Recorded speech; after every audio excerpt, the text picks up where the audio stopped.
Bienvenue à votre magazine Le Point. Comment va la République démocratique du Congo? C'est la question que nous nous posons tout le jour. Aujourd'hui, elle sera étayée par la thématique, autour de la thématique coalition FCC Cash, enjeux et dangers.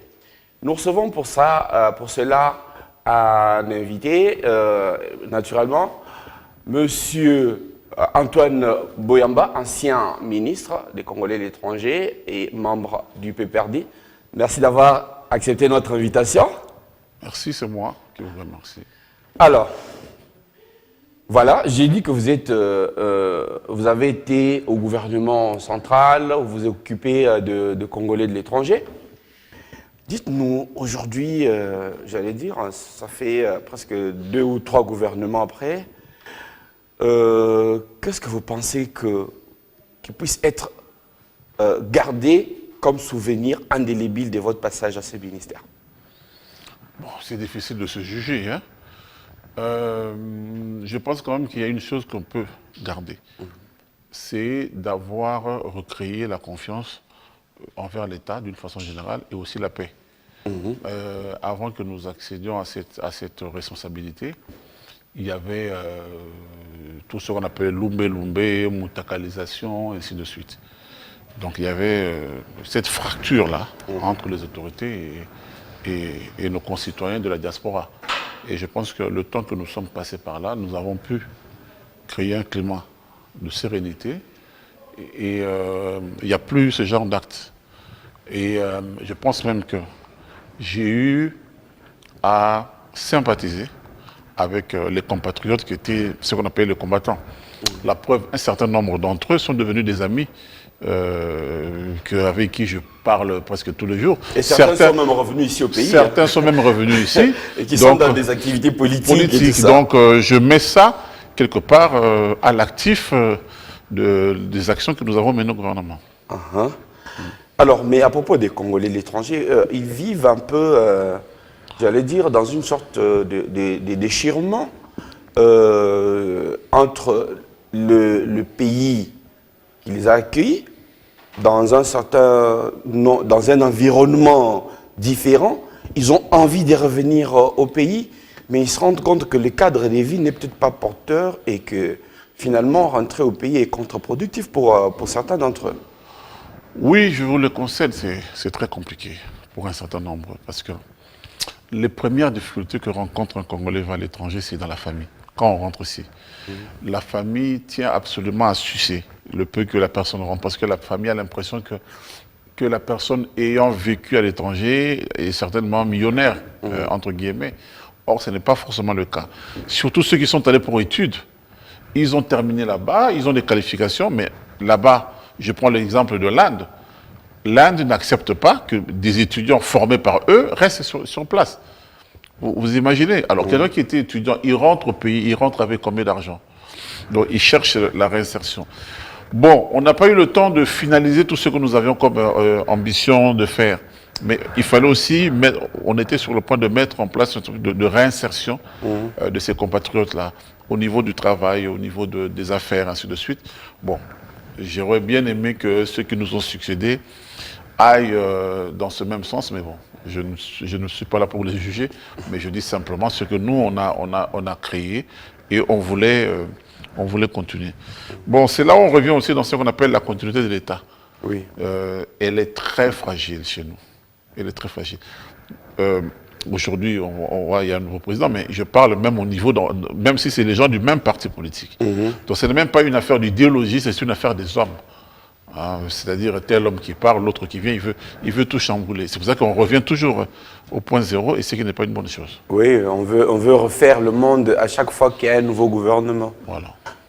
Bon, mais on va en parler, mais juste une question, c'est aussi la question du passeport. Le passeport étranger, enfin congolais, est très inaccessible pour les Congolais de l'étranger. Vous voyez, quand vous prenez par exemple les États-Unis, un État si vaste, il faut aller jusqu'à Washington où parfois c'est très compliqué. Oui, ça c'est tout un problème.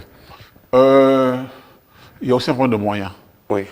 L'État n'a pas le moyen pour installer dans un pays aussi vaste que les États-Unis, il aurait été normal que nous ayons des consulats généraux. Je prends l'exemple d'Atlanta, où il y a une forte communauté congolaise, Charlotte,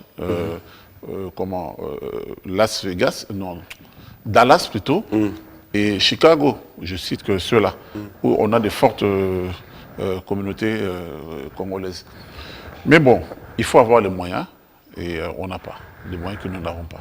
Il ne faut pas créer ça pour demain, qu'on ait des agents qui ne soient pas payés. Déjà là, les ambassades, c'est très difficile à gérer. Très. Alors imaginez. Donc c'est normal, c'est ce que vous dites là.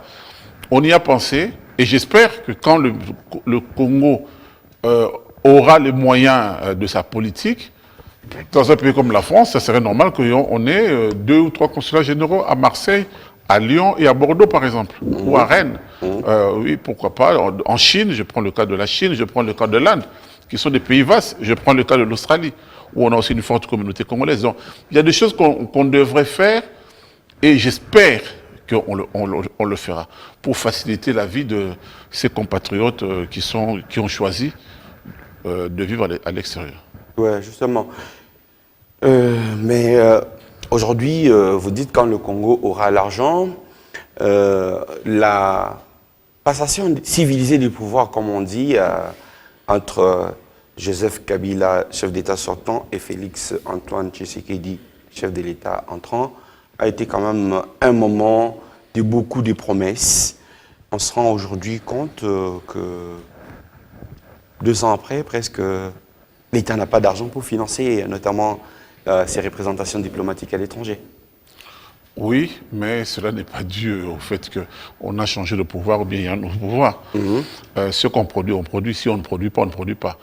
On a des nouveaux dirigeants, enfin un nouveau dirigeant à la tête du pays, mais on n'a pas non plus, par coup de baguette magique, créé de nouvelles ressources. Le Congo est victime de sa politique qu'elle mène depuis l'indépendance. On a tout basé sur le minerai, sur les minerais. Or, quand on regarde en Afrique, les pays les plus prospères sont des pays à vocation agricole. Je prends le cas de l'Ouganda, du Kenya, du Cameroun, du Sénégal, de la Côte d'Ivoire, du Ghana, pour ne citer que ceux-là. Ce sont des pays qui ne produisent pas de cobalt, ni de cuivre. C'est des pays qui produisent du café, du coton, du caoutchouc, du cacao, ainsi de suite. Donc, or, le Congo, surtout dans sa partie nord-ouest, et des terres arables, la province le Grand Équateur, la grande province orientale, le Grand Bandundu, le Congo central, surtout du côté de Mayombe, ce sont ces provinces qui ont créé la richesse coloniale qui a permis à Léopold II d'avoir des capitaux pour enfin aller extraire les mines, parce que les mines demandent un investissement très lourd. Donc, on doit faire en sorte qu'on revienne vers cette politique-là, une politique d'une bonne politique agricole, parce qu'on doit déjà satisfaire un grand marché intérieur. On parle maintenant qu'on serait à peu près 90-100 millions d'habitants. Déjà, le marché intérieur serait très, très, très, très, très vaste, et puis les autres pour l'exportation. Ça me fait mal. Quand je voyage, je suis à l'étranger, je rentre dans un supermarché, je vois ananas de Côte d'Ivoire, tomates du Kenya, même du Sud-Soudan. Je dis, mais où sont les produits de mon pays? Donc, j'aimerais que, au niveau du gouvernement, on fasse des réformes pour que on puisse relancer ce secteur-là. Le Congo a vocation à être un pays agricole que minier d'abord. Les mines, bon, le paradoxe c'est quoi? Les mines, quand étaient gérées par l'État, on sentait que ça vivait. Mais depuis qu'on a privatisé ça, on ne sent plus rien. Quand vous allez au Katanga, vous voyez que ce n'est plus le Katanga que vous avez connu il y a 40 ans. Quand la Gécamine appartenait... L'investissement social n'est plus pareil. Voilà, il n'y a plus d'investissement social. Mais la question que je vous ai posée, peut-être que vous allez être bien à l'aise pour y répondre, vu que je l'ai tourné à l'envers. En fait, c'était que le régime actuel allait à l'encontre d'une prédation qu'on a entendu un peu sous plusieurs formes, coulage des recettes, ceci, cela. Et donc, rien que en bouchant les trous, ça devrait normalement aussi augmenter l'argent. Qu'est-ce que vous entendez par là? Je n'ai pas bien compris. Le régime actuel? Je veux dire Félix Tshisekedi. Non, Félix Tshisekedi est président de la République. Ouais. Et puis il y a un gouvernement de coalition. C'est le gouvernement c'est le gouvernement FCC cash. Donc ce n'est pas, il n'y a pas de rupture comme telle. Bon, il y a plutôt une volonté exprimée par le nouveau président de la République qu'on insiste un peu sur le coulage. Et ça, je pense que n'importe quel citoyen ne peut qu'encourager le chef de l'État dans cette voie-là. Mais c'est au gouvernement d'appliquer cette volonté du président de la République. Mais je pense qu'on n'est qu'au début. Hein. Je pense qu'on est parfois un peu trop pressé, mais avec la patience. Bon, il y en a qui disent que bon, le temps passe, c'est vrai, ça fait 1 an et demi, mais il nous reste encore 3 ans et demi pour arriver à 5 ans. Et si vraiment, aujourd'hui, le FCC Cash, je tiens beaucoup là-dessus, le FCC Cash se décide maintenant à boucher les oreilles sur les petites querelles d'ego et à se mettre vraiment au travail. Et je pense qu'en 2023, le FCC Cash peuvent se présenter en coalition et sera imbattable. Donc c'est ce que nous attendons de ça. On n'est pas là pour essayer de voir qui a raison, qui a telle chose sur des petites bisbilles qui arrivent dans une famille. Mais cette volonté exprimée par le président de la République est encouragée et je pense que le gouvernement de la République est là pour appliquer cela. Mais cette coalition, c'est vrai qu'elle a surpris plus d'une personne. Et là au moins eu l'avantage d'avoir permis une sortie des crises inattendue. Mais est-ce qu'on peut en attendre davantage? On dirait que c'était juste... elle a fait son job maintenant. Il faut passer à autre chose. Non. Cette coalition, elle est plus que nécessaire. Ça, c'est mon point de vue personnel. Et cette coalition, elle est plus que nécessaire. Elle est plus que nécessaire, pourquoi? Parce que le peuple s'est décidé. Il y a des gens qui racontent ce qu'ils veulent. On n'a pas encore à revenir encore sur ce qui s'est passé le 30 décembre 2018. Le peuple s'est exprimé. Les résultats sont sortis. Il y a un président de la République élu qui s'appelle Félix-Antoine Tshisekedi Tshilombo. Il y a une majorité FCC, mais je pense que le FCC, dans sa sagesse, du moins l'autorité morale du FCC, Joseph Kabila Kabange, dans sa sagesse, a estimé que on ne va pas appliquer la Constitution d'une façon stricte en disant que la majorité parlementaire, elle est celle-là, elle va diriger seule. Non. M. Kabila a trouvé utile, et je pense que c'est de la sagesse, de s'allier avec M. Etienne Tshisekedi pour qu'au niveau... pardon, monsieur, oui, j'ai toujours pensé vers le vieux, mais pour qu'ils puissent diriger ensemble. Et je crois, à mon avis, c'est la meilleure décision qui a été prise. Bon, qui a encore quelques soubresauts, c'est des gens qui, la veille, s'étaient écharpés sur les tréteaux des campagnes, et ainsi de suite. Ce n'est pas toujours évident que dès les premiers mois, que tout, on se tient par le bras, c'est pas toujours facile. Mais avec le temps, ils apprennent et ils sont dans l'obligation d'apprendre à vivre et à travailler ensemble. Et Dieu merci, bon, les informations que j'ai à ma possession, c'est que les travaux ont repris entre le FCC Cash. Ils sont en train de travailler c'était sur... après une énième crise. Oui, mais c'est ce que je suis en train de dire. Les crises, bon, ça en fait trop, c'est vrai. Ça fait trop, et c'est comme à la maison, quand papa et maman se disputent, ça commence à lasser un peu les enfants.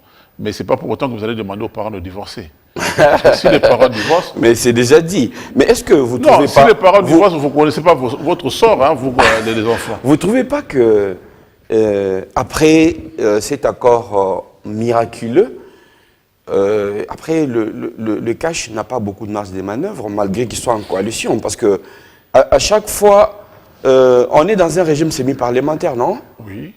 Mais ça veut dire que, à la limite, la manière dont les choses sont faites, le président de la République risque d'inaugurer les chrysanthèmes. C'est pourquoi vous le voyez tout le temps en train de verrouiller en président les conseils des ministres, au moins pour rattraper les choses. Hein. Non, écoutez. Les choses sont simples. On ne doit pas les compliquer. C'est appliquer scrupuleusement la Constitution. Ça, c'est de un. De deux, tenir aussi compte aussi de certaines pesanteurs sociologiques. Nous sommes en Afrique, nous sommes chez les Bantous. Le chef aime, comme disait le président Chirac, aime cheffer. ok.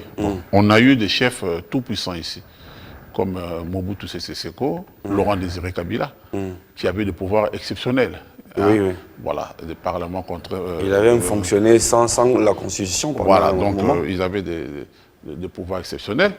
Bon, mais depuis 2006, nous sommes passés à une autre étape. Donc, c'est-à-dire, le président préside, le gouvernement gouverne.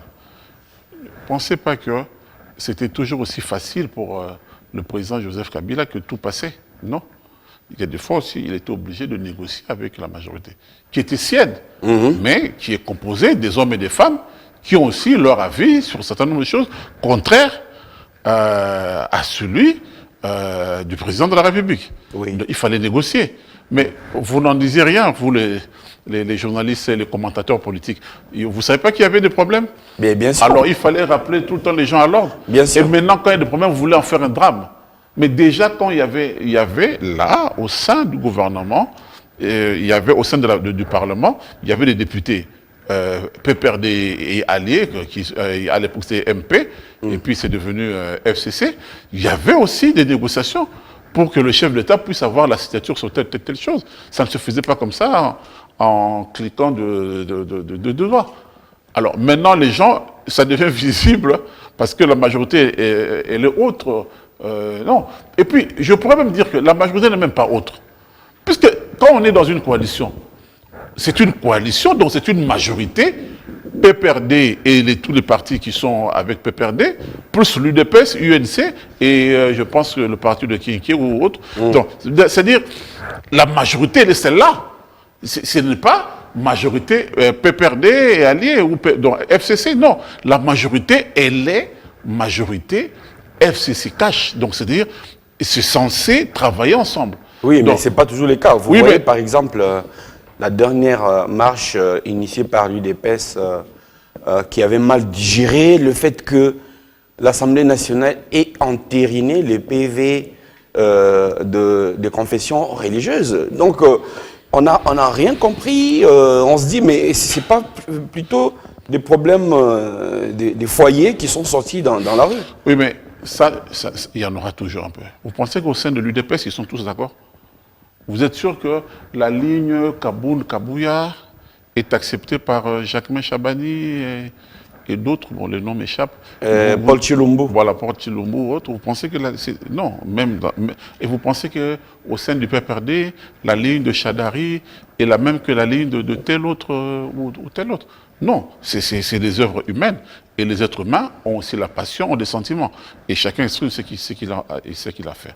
Simplement, concernant la crise dont vous parlez là, que ce soit pour le Parlement ou les fameuses lois Minaku et Sakata. Bon, ce que je peux reprocher aux uns et aux autres, c'est qu'ils sont dans une coalition. J'aurais aimé qu'ils se concertent avant que ça devienne public. Oui. Voilà, une proposition de loi, on appelle puisqu'on est dans une coalition. Hein? C'est comme les parents. Ils se concertent pour dire que voilà, John veut faire telles études. Qu'est-ce que maman pense, qu'est-ce que papa pense? Et on se concerte et puis c'est là qu'on va t'envoyer dans cet internat où tu dois aller faire tes études. Et moi j'espère que dans le futur, proche ou même dans l'immédiat, que toute proposition de loi ou autre soit d'abord discutée au sein du Parlement entre les députés de la majorité. Parce qu'il y a aussi l'opposition de la Mouka. Oui. Et on a l'impression qu'elle n'existe pas. Elle commence à se réveiller. Oh, ben, elle est bien sortie là. Voilà, elle commence à se réveiller, elle est en hibernation. Oui. Mais il faut faire très attention. Donc, c'est-à-dire, on demande à ce que, désormais, s'il y a des propositions de loi ou autres, des initiatives, oui, la personne qui lance l'initiative fait appel au président, par exemple, de tous les groupes parlementaires du FCC-CACH pour leur expliquer les raisons pour lesquelles il lance telle initiative. Comme ça, si ça se discute, on trouve un consensus et c'est là qu'on va venir exposer ça au niveau de la plénière, pour éviter tous ces problèmes que nous avons ici et là. Donc, à vous entendre parler, c'est encore possible que le FCC cash continue en coalition. Le chef de l'État l'a dit la semaine dernière à Brazzaville. Donc il n'y a pas de raison que quand l'autorité suprême du pays dit ça, que nous puissions mettre ça en cause. Mais Brazzaville était symptomatique dans la mesure où, bon, comme je vous le disais déjà tout à l'heure, on a constaté que les crises antérieures ont été réglées entre les deux leaders. Et là, il a fallu l'entrée d'un troisième larron, j'allais dire, dans le jeu. Donc ça les a dépassés quand même. Hein. Non, il n'y a pas de dépassement. C'est simple. C'est comme là, vous êtes dans ce joli studio. Vous êtes sûr que vous avez colmaté les brèches. Mais le voisin qui est de l'autre côté voit qu'il y a encore quelques étincelles là. Mais que vous deux, là, nous deux qui sommes ici, nous ne voyons pas. Il va dire que oui, M. Boyamba ou M. Ngomba, venez vite, il faut colmater, il y a une étincelle, parce que si ça brûle chez nous, ça va brûler chez lui. Donc il a intérêt, il surveille. C'est pas qu'il nous contrôle, non. Il voit ce qui se passe chez le voisin. Comme vous avez des voisins, maison mitoyenne, s'il y a un incendie chez eux, tu as peur que ça arrive chez toi. Donc c'est dans ce sens-là que moi je prends. C'est une bonne initiative, il n'y a rien à dire là-dessus.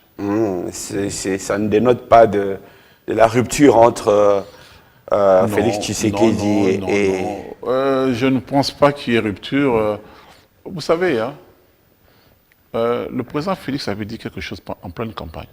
Il n'y avait pas encore alliance FCC cachée, ça n'existait pas. Sur vos confrères de Top Congo, il a dit, de tous ceux qui sont là, je me fierai plus à M. Kabila parce qu'il a une expérience de gestion. OK? Et je pense que c'est ce qui se fait. Ils ne sont pas obligés de nous dire à chaque fois qu'ils se sont vus ou bien qu'ils sont appelés. Mais je pense qu'ils le font le plus souvent possible. Jusqu'au jour où le président Félix prendra cette autonomie naturelle, comme vous aussi, vous prenez le sein de votre maman, et puis un jour, vous ne l'avez pas pris, mais ce n'est pas pour autant que vous n'aimez plus votre maman. Donc, je trouve que c'est tout à fait normal que le président Félix, il a vu, il écoute, c'est quelqu'un qui est intelligent, il écoute, il a vu comment certaines choses se passent. Maintenant, il se fait sa propre opinion et il va mettre en place une politique aussi selon son tempérament. C'est un être humain, il a un tempérament. Donc, on ne va pas le brider par rapport à là. Et le président Kabila a démontré, ce n'est pas quelqu'un qui cherche des problèmes. D'abord, il ne parle pas beaucoup pour essayer d'invectiver ou de faire quoi que ce soit. Les gens, ce que je constatais, les gens parlent plus à sa place que lui-même. On lui prête plein de choses, alors que, bon, moi, personnellement, quand je le vois, je dis, je pourrais l'appeler le fermier. Il s'est retiré, mais c'est un Congolais, il a le droit de s'occuper de la politique. Et je pense aussi qu'à juste titre, il faut qu'il s'occupe un peu de ça. Pourquoi ? Pour essayer aussi d'encadrer, de canaliser les gens dans le sens positif, et je pense que c'est ce qu'il fait. Et les rappels alors de chaque fois qu'on doit faire les choses comme ça. Le président, c'est le président Félix. Moi, je n'ai jamais entendu le président, l'ancien président Joseph Kabila Kabange, lancer des invectives contre qui que ce soit. Et il ne le fera pas contre le président Félix. Déjà par son éducation et aussi par son tempérament. Il a démontré... tout le temps où il est resté au pouvoir, ce n'est pas quelqu'un qui va commencer à insulter qui que ce soit. Donc les gens qui ont des mauvaises intentions, eux-mêmes ils ont des mauvaises intentions, alors ils veulent les prêter aux autres. Parce que vous savez, ici au Congo, je vois à Kinshasa par exemple, deux personnes en train de s'invectiver, et puis les gens chantent « Satan côté de Bango ». Et parfois quand je lis sur les réseaux sociaux, même parfois la presse, je pose des questions. C'est comme si les gens sont là en train de vouloir voir absolument que tel fasse du mal à tel autre. Mais ce n'est pas comme ça que... Ça va alimenter la chronique. Oui, oui. Mais bon, je profite de vous. Comme vous êtes visiblement une colombe, je vais en profiter. Parce que vous ne tenez pas les discours extrémistes, tant mieux. L'autre façon de voir ces choses, c'est pas que...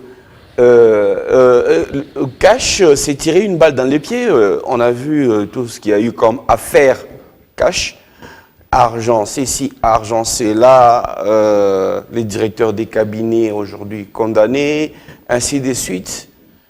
Tout cela dénote d'une forme d'impréparation face aux exigences de la gestion de la chose publique. Hein. Impréparation de qui? Parce que FCC...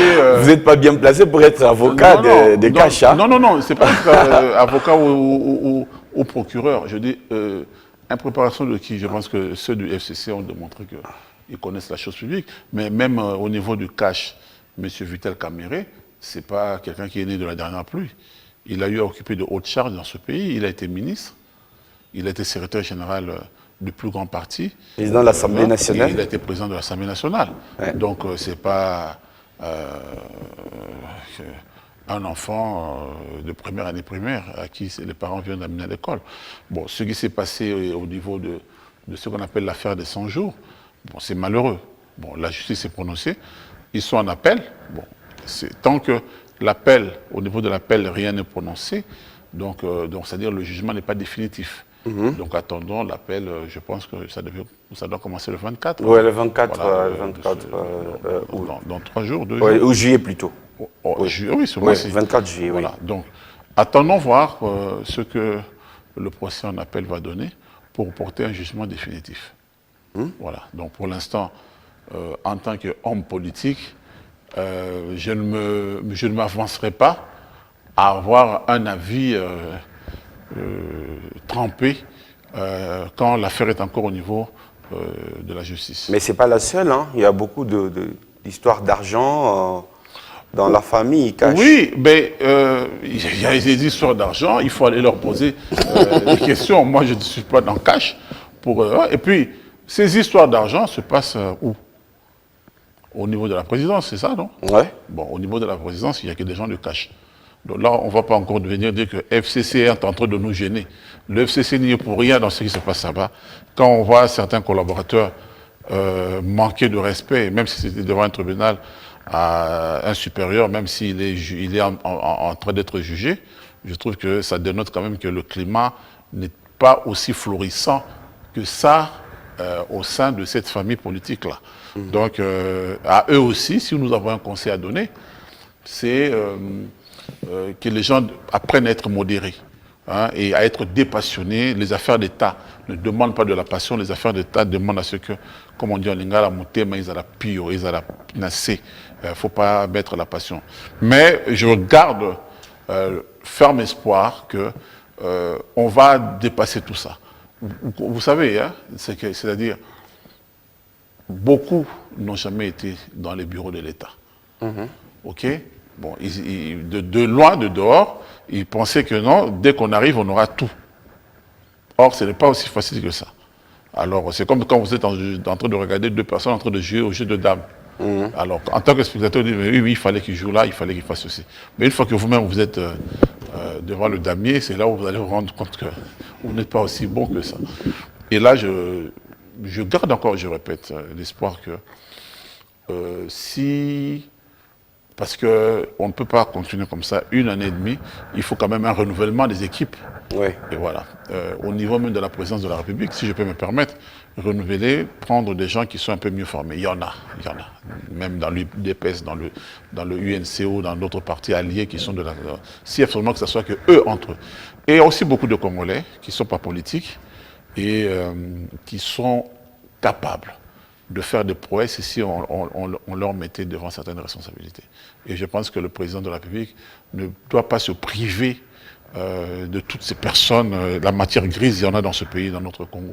Et faire appel à chacun et mettre les bonnes personnes aux bonnes places et le Congo va repartir. Oui, justement, vous avez évoqué ici quelque chose, mais je voudrais peut-être ramener ça dans un autre contexte, l'agriculture. Aujourd'hui, le pays, à l'instar d'autres nations du monde, est frappé des pleins fouets par les coronavirus, Covid-19, et il faut repartir du bon pied. D'aucuns ont évoqué l'agriculture. Quelle lecture, vous avez, du Congo d'après Covid? Bon, de prime abord, Ouais. on a la peur. On a la peur quand on voit que des pays qui se disaient libéraux, comme les pays européens, ou même les États-Unis, injecter des milliards. Par exemple, Air France va recevoir 10 milliards de l'État français pour qu'il ne tombe pas en faillite. Il l'avait déjà fait sous la crise des subprimes. De 2008. Oui, Voilà. des subprimes. Voilà, alors, quand vous voyez Lufthansa, la même chose avec l'Allemagne, et ici, les Siemens, tous les fleurons de l'industrie allemande, du côté français, c'est la même chose, et dans d'autres pays. Et là, on a vu les chefs d'État européens viennent de mettre 4 jours pour arriver à un accord à Bruxelles, pour voir comment sortir de la crise et les pays les plus frappés, comment les aider. Vous comprenez? Alors, chez nous, voilà, je vois que notre monnaie nationale est en train de ne faire que chuter. Ouais. On a ouvert le centre-ville, mais on sent qu'il n'y a pas vraiment d'activité. Pas du tout. Le petit commerce, les petits restaurants où les gens vivaient au jour le jour ont presque disparu. Le soir, le centre-ville de Kinshasa est triste. Ouais. Déjà passé des 21 h, on a l'impression que c'est 2 h du matin. Voilà, c'est triste. Donc cela veut dire que la crise, elle est là. Bon, là, ce n'est que le début. On ne connaît pas encore l'ampleur de tout ça dans les semaines et mois à venir. Bon, je pense qu'au niveau du gouvernement, il faut maintenant réactiver un nouveau plan de relance pour voir exactement quels sont les secteurs qu'on peut voir. Bon, j'apprends ici et là, bon, je n'ai pas de preuves tangibles, comme quoi on n'a pas assez de réserves au niveau de la Banque centrale. Or, c'est par là aussi qu'on peut faire une politique de relance pour voir quel secteur économique on peut relancer. Et c'est un peu ça ma crainte par rapport à ça. Bon, utiliser la planche à billets. Oui, de temps en temps, mais pas tout le temps. Sinon, ça va créer aussi une autre inflation. Une inflation. Voilà. Donc, c'est un peu ça qui me rend un peu, je ne suis pas pessimiste, mais un peu dubitatif. Mais il faut que les Congolais se mettent ensemble pour réfléchir exactement. Voir les mesures d'accompagnement pour qu'on sorte de ça. Sinon, dans une ville de plus de 10 millions d'habitants, il y a combien de chômeurs? Aujourd'hui, j'ai vu, en venant ici, des enfants de 5, 6, 7 ans, avec les parents qui les poussent à aller quémander. Et vous imaginez, d'ici là, si ça ne s'améliore pas, les mamans qui venaient vendre les maléois devant les bureaux n'ont plus vendu pendant 4 mois. Donc, n'ont plus d'argent pour acheter encore kilo foufou, tout ça pour aller revendre. Et elles n'ont plus rien. Comment elles vont faire? Puisqu'elles étaient dans l'informel. Donc, tout ça, ce sont des sujets préoccupants. Et je pense même que c'est ça qui doit préoccuper plus et les hommes politiques, et les hommes de médias, et tous ces internautes qui nous gavent avec Satan, côté la Bangba Bunda. Mais c'est peut-être, j'allais en venir là, on a vu la présidente de l'Assemblée nationale du haut de son perchoir sortir une baguette de pain. Mais le message qui sort de tout ça, c'est le chef de l'État, il fait rien, au lieu de s'occuper de la population, il crée des crises. Bon, c'est normal que le peuple s'exprime tel qu'il entend. Ça, on ne peut pas éviter, on ne peut pas interdire au peuple de penser ça. Non, je parle de la présidente de l'Assemblée nationale. Oui, mais il n'y a pas que la présidente. Écoutez, la présidente de l'Assemblée nationale, elle ne gère pas le pays. Elle est là pour légiférer. Ceux qui gèrent le pays, c'est le gouvernement. Donc c'est plutôt au niveau du gouvernement. Bon, il y a conseil des ministres tous les vendredis précisé par le chef de l'État. C'est-à-dire, je prends le président de la République, l'institution président de la République et le gouvernement, de s'activer pour qu'on puisse trouver des solutions viables et durables pour que les Congolais retrouvent tant soit peu le bonheur. Parce que là, ça ne va pas. Il faut le dire. Ça ne va pas du tout. Ouais, sauf que c'est dit, mais les chapeaux, c'est quelqu'un qui le porte. Non, donc, du là, coup, voilà, là, vous êtes encore en train de faire comme... on n'est pas là pour faire porter le chapeau à qui ce soit. Non, mais c'est déjà fait. Oui, mais la population, c'est normal, la population. C'est comme... Écoutez... Je ne parle pas que de la population. Non, monsieur le journaliste, c'est d'abord la population. C'est comme à la maison. Vous êtes là, vous avez des enfants, il y a peut-être votre fille ou votre fils qui vous a dit, papa, quand vous allez rentrer du travail, il faut me ramener un hamburger. Et quand vous pensez que l'hamburger coûte au moins 20 $, vous dites que non, je ne peux pas ramener l'hamburger, je préfère les 20 $ donner à mon épouse pour aller acheter plusieurs aliments qu'on pourra manger pendant 2-3 jours. Mais l'enfant va dire que papa ne fout rien. Donc, est-ce que vous comprenez ce que je veux dire par là? C'est normal que le peuple s'impatiente. Ça, c'est tout à fait normal et c'est logique. Moi, je ne suis pas là pour dire que la responsabilité incombe. Je dis le devoir d'améliorer les choses incombe au gouvernement qui se réunit tous les vendredis sous la direction du président de la République. C'est-à-dire à cet attelage-là d'aider les Congolais à vivre mieux dans leur quotidien. C'est à eux d'améliorer les choses. Ce n'est pas au Parlement. Le Parlement légifère et attend que le gouvernement vienne avec des propositions. Et de là, il va dire, bon voilà, là on trouve c'est ainsi. Donc il ne faut pas changer, essayer de tirer en disant que non, j'enlève ceci, eux ils vont à côté, la question revient mais dites-moi, est-ce que tout ceci, on n'est pas déjà en plein 2023? J'ai comme l'impression que c'est des tirs des semences, hein, en projection, chacun se projette déjà. Et oui, d'ici la fin de cette année, on sera en plein dans la pré-campagne. Oui, mais je pense que ceux-là ont tort. Ceux qui se projettent déjà en 2023, en étant au pouvoir, ont tort. Parce que le peuple va juger ceux qui étaient au pouvoir. Et là, vous n'allez pas dire, c'est comme si vous n'avez pas révisé votre cours, et puis vous dites que non, je n'avais pas fait la révision parce que chez nous, à la maison, il n'y avait pas d'électricité. Oui, il y avait Covid-19 et tout ça. Oui, mais je parle de cas un peu plus simples. Oui. Que je n'ai pas pu refaire mon devoir parce que quand je suis rentré à la maison, il n'y avait pas de courant. Le professeur dans la cure, il va vous noter selon ce que vous avez fait. Et là seront notés FCC cash. Et nous avons des procureurs, des juges qui auront le beau rôle, qui s'appellent la MOUCA Ensemble, et aussi les différentes associations, pour ne pas citer aussi l'Église catholique et et protestante, comme Lucha, Filimbi, ainsi de suite. Ils seront là, ils auront le beau rôle pour nous juger. Donc c'est pour ça que je relance encore l'appel. Je lance encore l'appel pour qu'il y ait une certaine unité dans le travail de FCC Cash.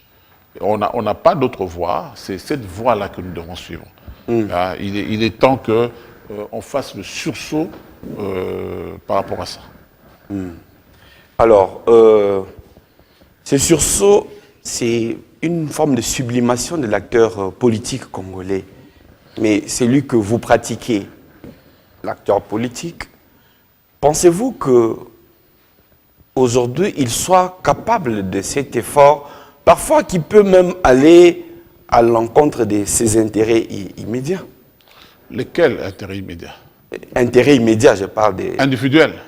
Ben oui, c'est essentiellement ça. Oui, mais d'abord. Mais c'est ce que le peuple a toujours reproché aux dirigeants congolais depuis l'indépendance. De plus penser aux intérêts individuels ou aux intérêts partisans.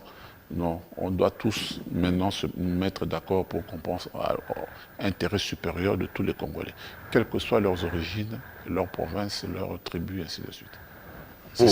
C'est ça qui doit être le leitmotiv de nous tous, qui avons la prétention, c'est ça un homme politique, c'est celui qui a la prétention de faire du bonheur des autres. Bien, comme nous avons cette prétention, nous devons transformer cette prétention en réalité, que voilà, vous nous avez élus, nous vous avons rendu heureux. C'est ce que nous devons faire. Là, on dit dans ce pays-ci que, comme en Afrique, le pouvoir, ou comme l'élection, et d'abord, les pouvoirs ou l'élection sont d'abord sociologiques avant d'être idéologiques. Ça veut dire que ça se réduit parfois à la portion de... La plus grande portion, ce serait l'ethnie. C'était les Baswahili qui avaient le pouvoir. Maintenant, ce sont les Balouba, c'était les Bakongo, ainsi de suite. Donc, on n'est pas sorti de l'auberge. Mais c'est pour ça que je dis, nous devons nous sublimer, aller au-delà. C'est ça le rôle des dirigeants. C'est de dire, c'est comme, écoutez, c'est comme vous êtes là. Vous avez des neveux, vous avez des nièces. Ouais. Bon, alors, quand ils veulent venir chez vous, parfois vos enfants à vous ne sont pas tout à fait d'accord. Mais vous devez leur expliquer que c'est aussi notre sang à nous. Ce sont les enfants de ma soeur, les enfants de mon frère. Comme vous, là, nos enfants, vous allez avoir aussi. Écoutez, comment vous pouvez parler seulement dans ce sens-là? Vous avez des gens qui sont mariés interlinguistiques. Vous avez des enfants interlinguistiques. Ouais. Vous les mettez où, ces enfants-là? C'est des apatrides. Vous en faites quoi? Il faut penser à eux. Et Dieu merci, ils sont majoritaires maintenant. Ils commencent à être de plus en plus majoritaires dans ce pays. Ah bon? Ah oui, c'est de plus en plus majoritaire parce que la population congolaise est de plus en plus citadine. Ouais. Et quand on est dans les villes, on ne tient pas compte que la femme doit être absolument de ma tribu ou bien de ma sphère linguistique. Donc, moi je dis Dieu merci. Mais il faut penser à ces enfants-là, dont le papa est du Katanga, la maman est du Congo central, le papa, voilà, je prends l'exemple de notre chef de l'État, il est du Kasaï, son épouse est du Sud Kivu. Ouais. Bon, l'ancien président du Katanga, son épouse est du Bas-Congo, du Congo central. Donc je pense que ce sont des choses sur lesquelles nous devons penser. Et je doute fort que le président Félix ne pense qu'au Kasaïa, du moment où ses enfants ont du sang aussi du Sud Kivu. Donc, et d'autres, ben, voilà. Et nous tous, nous sommes un peu dans ce genre de situation. Et je pense que c'est ça qui va raffermir les liens de cette nation congolaise. Et cette nation congolaise n'est pas à créer, mais cette nation congolaise est à consolider. Et j'espère, et je garde ça dans mon âme, dans mon esprit, que nous tous, nous regardons dans ce sens-là de raffermissement des liens entre toutes les ethnies et toutes les langues du Congo. Et d'ailleurs, moi j'ai toujours pensé ceci. Nous devons mettre au niveau de projets, parmi les projets politiques du pays, l'apprentissage dès la moitié du cycle primaire de toutes les langues, de 4 langues, les 4 principales langues du Congo, le Lingala, le Swahili, le Chiluba et le Kikongo. Que, ne fût-ce qu'au niveau des rudiments, que les enfants commencent à... Et puis qu'on accélère au niveau de l'école secondaire. Vous comprenez? Et que plus tard, pour rentrer dans l'administration publique, il faut être, comme en Belgique, être apte à parler les 4 langues. Et je pense que ça va créer... C'est vrai, à l'époque du président Mobutu, c'était les non-originaires qui allaient dans les différentes provinces. J'aimerais qu'on revienne vers ça. La territoriale des non-originaires. On n'en veut plus. Hein. Mais on doit maintenant faire une sorte d'obligation que les enfants, les nouvelles générations, les générations là, puissent apprendre, ne fût-ce qu'au niveau des rudiments, des 4 principales langues nationales. J'aimerais pas que quand je vais à Mbujimaï, que je m'exprime en français ou avec les autres. J'aimerais quand je vais à Mbujimaï que je puisse m'exprimer en lingala. En Chiluba. Ou si je m'exprime en lingala, la personne qui est en Mbujimaï peut me parler en lingala. Et identique si je vais à Boma, ainsi de suite. Et celui de Boma, s'il va à Kisangani, il puisse s'exprimer en Kikongo, tout ça, et que celui qui est à Kisangani comprenne ce qu'il dit, et que si lui, il veut le répondre en Swahili, celui de Boma aussi comprenne qu'on lui parle en Swahili. Donc, c'est ça aussi qui peut faire la force de cette nation que nous louons, unie par le sort. Et bien voilà, ce sort-là qui nous a unis, nous devons le consolider, le travailler pour que cette nation puisse vraiment exister. Donc voilà. Antoine Boyamba, ancien ministre des Congolais de l'étranger et membre du PPRD. Militant du PPRD. Militant du PPRD. Aujourd'hui, une fois de plus, on a l'impression que le Congo est à la croisée des chemins entre des choix, souvent une forme de dilemme cornélien. Est-ce que, pour terminer cette émission, il y a encore des raisons de croire en l'avenir de ces pays? Oui, il y a des raisons. Lesquelles? Quand vous voyez tous ces gens qui sortent le matin à la recherche de quelque chose, c'est déjà quelque chose, quelqu'un qui se lève le matin. Quand vous voyez tous ces Congolais, quand ils entendent l'hymne national jouer, ça vibre à travers l'équipe nationale. C'est quelque chose, tout ça. Quand vous voyez, pendant même nos campagnes électorales, contrairement à ce que vous avez dit, je parle de la présidentielle, vous voyez, il y a des foules de gens qui suivent tous les candidats et dans toutes les provinces. OK? Bon, ce n'est pas encore assez au niveau du nombre de voix, mais ce n'est pas encore assez. Mais j'aimerais qu'un jour, celui qui soit élu, s'il est du Bandundu, que j'apprenne qu'il a eu le plus grand nombre de voix dans la province orientale que dans le Bandundu. Il est du Bandundu, mais il a été plus élu à l'Équateur. Il est de l'Équateur, il a plus eu de voix au Katanga. Et ce jour-là, je dirais, voilà le Congo que je veux, le Congo que nos parents, nos grands-parents et que nous-mêmes, nous voulons et que nous allons laisser à nos enfants. C'est ça, et c'est ça où je garde l'espoir. Les gens parlent de balkanisation, c'est vrai. Mais c'est des attaques extérieures. Mais entre nous ici, de temps en temps, oui, il y a des gens, des tels phénomènes où les gens se plaignent, ainsi de suite. Mais pour moi, je pense que ce ne sont que des épiphénomènes. Vous et moi, on n'est pas de la même province. Mais ça fait combien d'années qu'on se connaît? Et on parle très souvent. Oui. Même parfois, moi, je suis en Europe, vous êtes en Afrique du Sud, on se parle. Et pourtant, on n'est pas de la même province. Est-ce que vous pensez que quelqu'un qui est de la même province que moi, s'il veut vous attaquer, moi, je vais le laisser faire? Je ne pense pas que j'ai plus d'affinité avec vous qu'avec quelqu'un qui est de la même province que moi. Donc je pense que c'est ça qui va faire. Et c'est ça qui fait la force du Congo. Et c'est ça qui fait la force du Congo d'hier, d'aujourd'hui et de demain. Et tout ce que nous avons à faire, c'est de consolider et de mettre fin, de dire stop à tout homme politique ou de la société civile qui vient avec des discours de division, de séparation des Congolais. Ça, on ne doit plus jamais laisser l'espace à ces gens-là. Et je pense que si on le fait réellement, le Congo sera là, éternel. Plaise à Dieu. Merci beaucoup. Merci aussi à vous, chers téléspectateurs, et à très bientôt.